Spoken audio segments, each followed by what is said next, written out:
We're back. I'll send to urinate, so I had to take a little bit extra time. So, in moving along here, in October 17, 2001, we ended up getting Dystopia. This is the first album that featured new vocalist Stu Block on the album. It also featured Freddie Vidalis on bass. Other than that, the lineup was the same. You get the same crew of people. Of course, John Schaefer in the band. Uh, Again, there were times they incorporate a lot of the something wicked concept throughout the album. Uh, this one was, well, 10 tracks, 46 minutes long. It was good. It wasn't great. I gave it a 3 out of 5. It was kind of it was a serviceable introduction to having Stu Block in the band. He probably more than Tim Owens. He fits as far as for like diehards, people who are, for lack of a better way of describing it, spoiled by having Matt Barlow in the band. He's probably the closest to somebody who could take over the band and have a similar style, but have it be different. He has a very similar, more grittier type of sound to his vocals, kind of like Barlow's, but not the same. So it fit in a little bit better. Where Tim Owens, he's got a little bit more of a higher, like his voice is a little bit higher, so it's a different feel. It's just different, just different tastes. But as far as the vocalists in the band go, I would say he's probably the second best one next to Barlow. But this one, it had a couple good songs. V Equilibrium Anthem is probably the main one that stands out the most. That's probably the best song on the album. And yeah, I can't really say that there's really too much I could that it's not a lot stood out about it other than we got a new vocalist and there were a few good songs on it, but by and large, it wasn't the greatest one that I heard of theirs in their catalog. So we don't have to go in too depth into detail on that one. But moving on to the next one, well, in January of 2014, we got Plagues of Babylon. This one is really good. I enjoyed this one. This one was a 4 out of 5 for me. 12 tracks, over an hour long. Again, they're on Century Media. This one had Luke Appleton. He joined the band. Troy Seal, Schaefer, Stu Block, a lot of guest musicians. This one was kind of surprising. I was really, when I first heard it, I was like, oh wow, this is actually really good. The Culling is probably my favorite song on here. It's just killer song. Cthulhu, they do a Cthulhu song, and that one is another one. Lots of operatic, very grandiose, very grand stuff going on with that one. Plagues of Babylon is really cool. If I Could See You is a good song. That's more of like the almost kind of like the obligatory power ballad on the album for Iced Earth. That's kind of what you get with I Could See You. If I Could See You.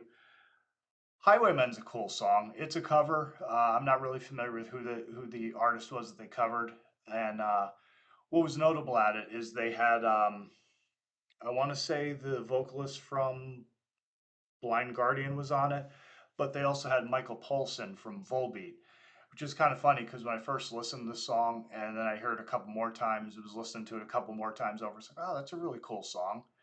But it was just kind of one of those like, huh, this kind of sounds like 2000s radio rock. And then I started realizing that, oh shit, that's the guy from Volbeat.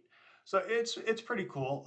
Peacemaker's another good song. There's a lot of killer, like as far as the stuff that I really liked on it, it was really strong. But then like the second tier stuff on it was just as good. It just wasn't my favorite stuff. And when it comes to all the stuff, there's always when you're ranking things, there's always something that's first. There's always something that is last. It's just the nature of things. But this one is a really killer album. This one was probably the strongest of the Stu Block era of Iced Earth that was out there. And that was the 14th album, which means we're on number 15, and we've got Incorruptible. This was one that came out in June 16th of 2017, you got Stu Block, John Schaefer, Jake Dreyer was on lead guitar on this one, Luke Appleton, Brent Smedley was back in the fold. Uh,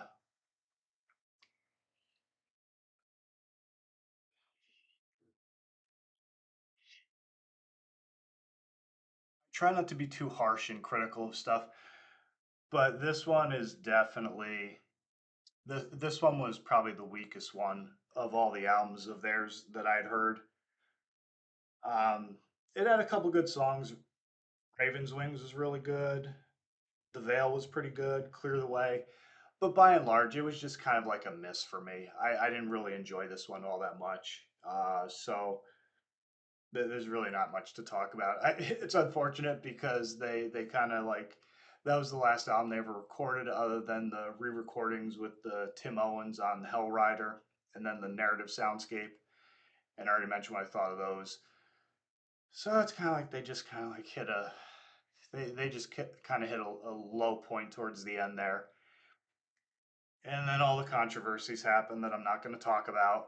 I don't know. Maybe I should go on friggin' Rumble or something and do an exclusive about all that stuff. Just, but I'm not. I'm probably not going to do that. But just for the sake of humor and whatnot, it's kind of. So then all that happened, and ever since the band has been on hiatus.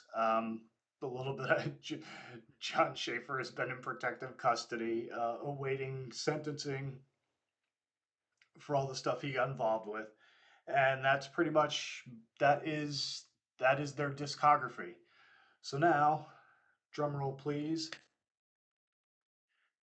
Let's get into the how did I rank these things, because that's how, after going into it and given kind of a synopsis of the albums, then we go into the ranking them.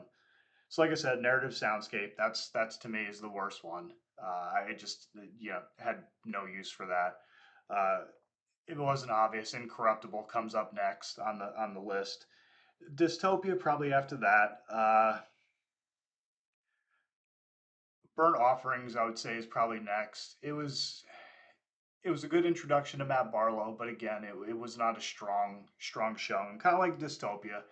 They were serviceable, but just not really strong showings. Not the songs on there really weren't.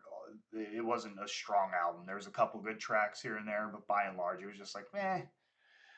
Um, Days of Purgatory was really good, but I kind of drifted back and forth between putting this one and the next one, which one was going to go next on the list, because it was like, oh, some of the songs are redone, and I'm really not a fan of that, but they're really strong. They sounded really good, but I'm just not a fan of the whole redoing things for the sake of redoing them. So I put that one there.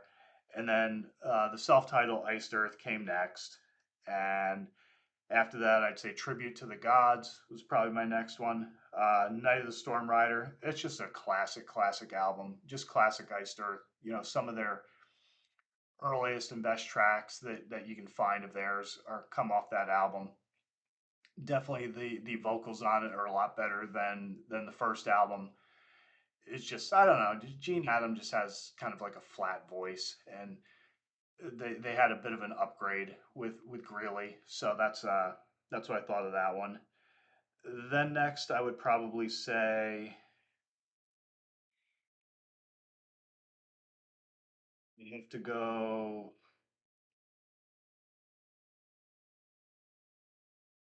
the Crucible of Man, part two of the Something Wicked trilogy. After that, I would have to go Glorious Burden. That was a really good album. This is kind of where it got tough, because now we're starting to get into the really strong stuff of their catalog, and I was like, oh, where do we put this one and that one? And it's always the fun in ranking stuff, is trying to figure that one out.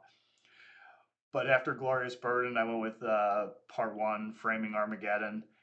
After that, Plagues of Babylon. I mean, that really, again, I can't stress enough that if people aren't familiar with the Stu Block era of Iced Earth, I would definitely pick that one up. That's a good way to start with them. There's only three albums that he was on, but that one's killer. I would definitely pick that one up. I can't recommend that one enough. And then Dark Saga was number three on my list. followed by Horror Show, and then Something Wicked. This Way Comes. That is without a doubt my favorite album. I mean, top to bottom, that one is probably it's got the strongest songs of their entire discography. I've listened to that thing so many times. Matter of fact, when I was listening to it just once more to kind of like put notes together and all that, the last song on the album skips on my CD, so I got to get another one. So I've listened to that album so much that I burnt out the disc. So that shows you how much I love the album. But as far as that top four, you couldn't go wrong. If you're not really familiar with Iced Earth and you're not a huge fan of theirs, I would certainly recommend those first four as an introductory to the band, and then go from there. But again, this is all subjective; it's opinion. You could say, "Ah, your list sucks," or "I hate Iced Earth," and or "they do nothing for me."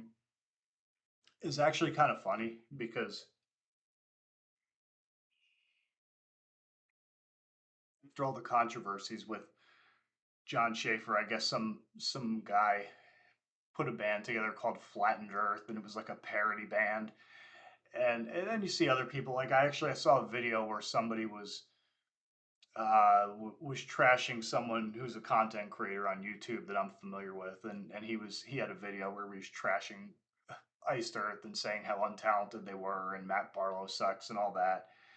And I don't know. I don't agree with that. I just it's odd to me. I just think it's kind of like almost like line in the line of edgy boy humor.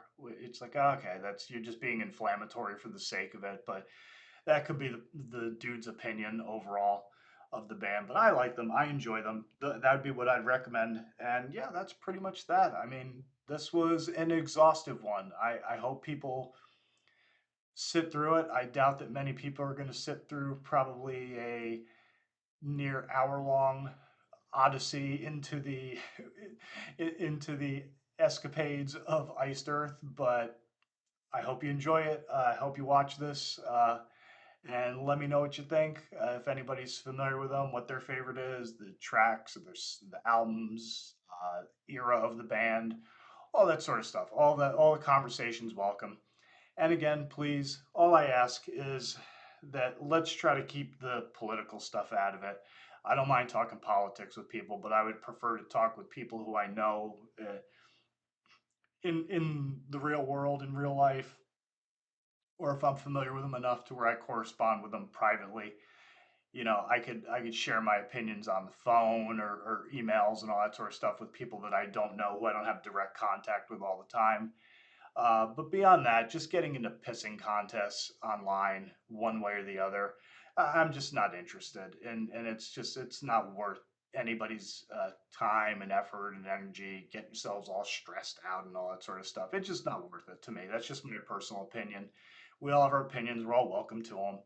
And I don't see a point to getting all riled up about stuff that by and large, you can't change. So it doesn't, just to me, enjoy the music. If you like the band, if you don't like the band, then ignore them. And that's pretty much my ethos on a lot of things. If you like it, then enjoy it. And if you don't, then just ignore it. That's probably my philosophical take for the day as far as stuff like that goes.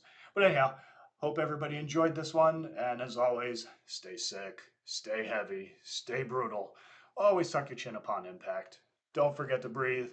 I hope everyone has a good one. I hope you enjoyed the video once again, and I will catch you on the next one.